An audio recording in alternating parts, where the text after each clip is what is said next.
Why is the author of the Bible anonymous? The mystery of Tradents and tradition. What was intellectual property like in ancient times? Everyone.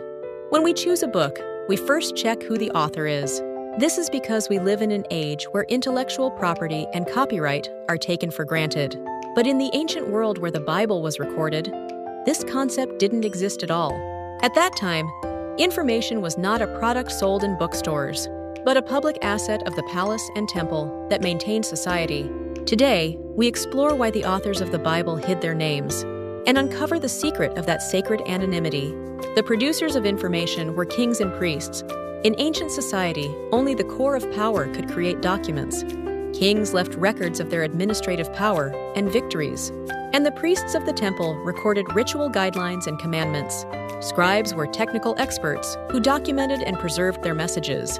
In other words, ancient documents were not individual creations, but tools of governance and ritual to establish the order of the community. Introducing the nameless masters, the Tradents. Here, we meet very important figures. John Walton calls them Tradents, or tradition preservers. Although they were anonymous individuals, they performed the heavy task of preserving and maintaining the wisdom and narrative traditions of the community. What was important to them was not my creativity, but faithful preservation of tradition. They fully embodied the Word of God passed down to them, rather than revealing themselves, living as sacred carriers. Anonymity and pseudonymity, their deep meaning.